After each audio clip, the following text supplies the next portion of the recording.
We're talking about fixing the leaks in the EPDM, EDPM, whatever the hell this Firestone liner is.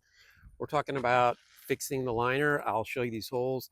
This is my equipment. I've got this new EPDM liner repair squares, scissors, cleaner. I'm gonna go clean the spots. You can see the tropical fish that are still, because we're in Austin, it's still 100 degrees out. I don't even know if you can see them, but I can see them. Hold on, maybe if I zoom in. That's actually a convict cichlids, tropical fish that's loving it out here. You see how, I've never seen a convict with these trailing, that's obviously a male, but he's got really trailing fins, kind of ribbony. There's also a giant eye biter in there. They're all tropical except for the koi. So I'm gonna try to give you guys, that's the new hole for the new pond. Let me zoom back out. That's the new hole that I started. It's not done yet, but I have been trying to work on the old pond. Once I realized I can identify these holes, I've been trying to get them up out of the water, which is why it's holding water so high right now. I haven't added water that much the past month. There's an example of a hole. Let me go over there. I was gonna actually highlight them with a pen, but I figured that would mess it up. So right there, that's a hole. There's a bunch of them over there, and I've pulled them all up out of the water, and that requires you to move some of the edges need to come in to get it up, but some of these other edges you can push back out to compensate. That brick right there, someone asked me what the brick is for. It's actually my water line, so I can look on the brick really easily and see how full it is, and it stays pretty steady because I fixed most of these holes. So I'm going to try to fix this hole really quick in the top of this liner. So right there. Right there. If my phone blows into the pond, I'm actually going to move it. My phone will blow into the pond and piss me off. That's what we're doing right there.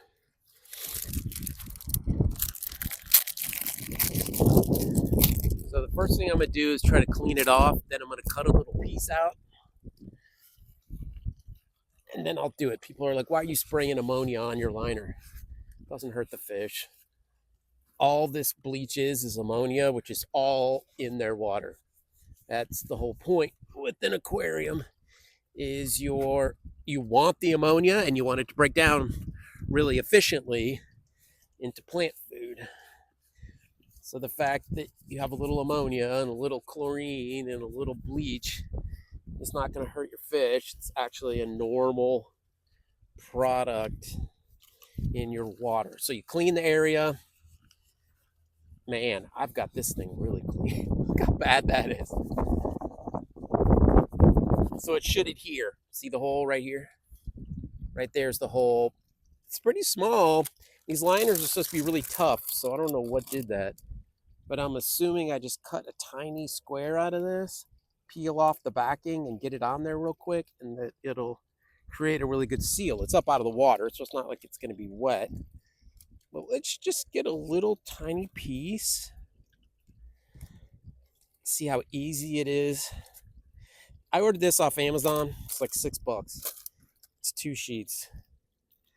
You can see on the order page that they're just flat sheets. They're not like little circles or anything. So that's what it looks like. I peeled off this. I'm going to stick that on there. I'm hoping as it interacts with the air and the surface that it cures correctly. And this does what I think it's doing, because I didn't read any directions. Not that there were any, but that's the package. Whoa! It's called Anycal Pond Liner Line Seam Fix. 4 pieces. I don't know what that means. It's just Chinese, like everything. probably terrifies, but it's like $6. So I'm gonna let that sit there for a day, and then we're gonna come back here and try to peel it off. Because if I can peel it right back off, obviously it's not working. Ugh.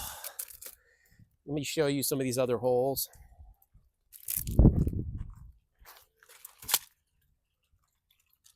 So that's my equipment. How are we at 5 minutes already? Maybe I don't need to show you holes. So see what I did was I pull up the liner around the edges. I just pull it up. Let me make sure I'm zoomed out. I pull up the liner, and then when I see water underneath it, I know there's a hole on that side. That's how I found that one. Right there. See that hole? That's how I found that one. Look how big that one is. That one really needs to get fixed. There's another huge one up there. But other than that, I've been pulling up the liner and haven't seen any. And I look at my little brick and I can see the water levels not declining. There's going to be some evaporation, but it really doesn't decline very fast, which makes me think there's not much of a problem. I don't know if you guys can see these fish. There's the convict again. I don't know what he's doing. Maybe if I get somewhere where we don't have the glare.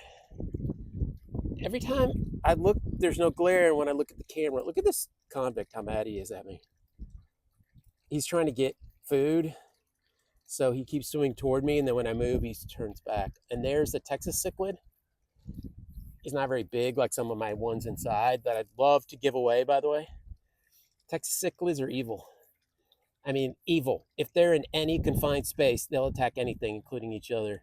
Whereas this Texas cichlid in this 500-gallon pond with these other small fish, there's only 4 or 5, doesn't seem to be an issue. The eye biter stays underneath that little cave that he's used to. I took it out of his tank. It's his favorite cave, so he stays under there. There's that Texas cichlid again. Trying to find food. Anyway, that's Tropical Cichlids Outdoor Pond in Austin. Don't leave them in past November. Thanks for shopping.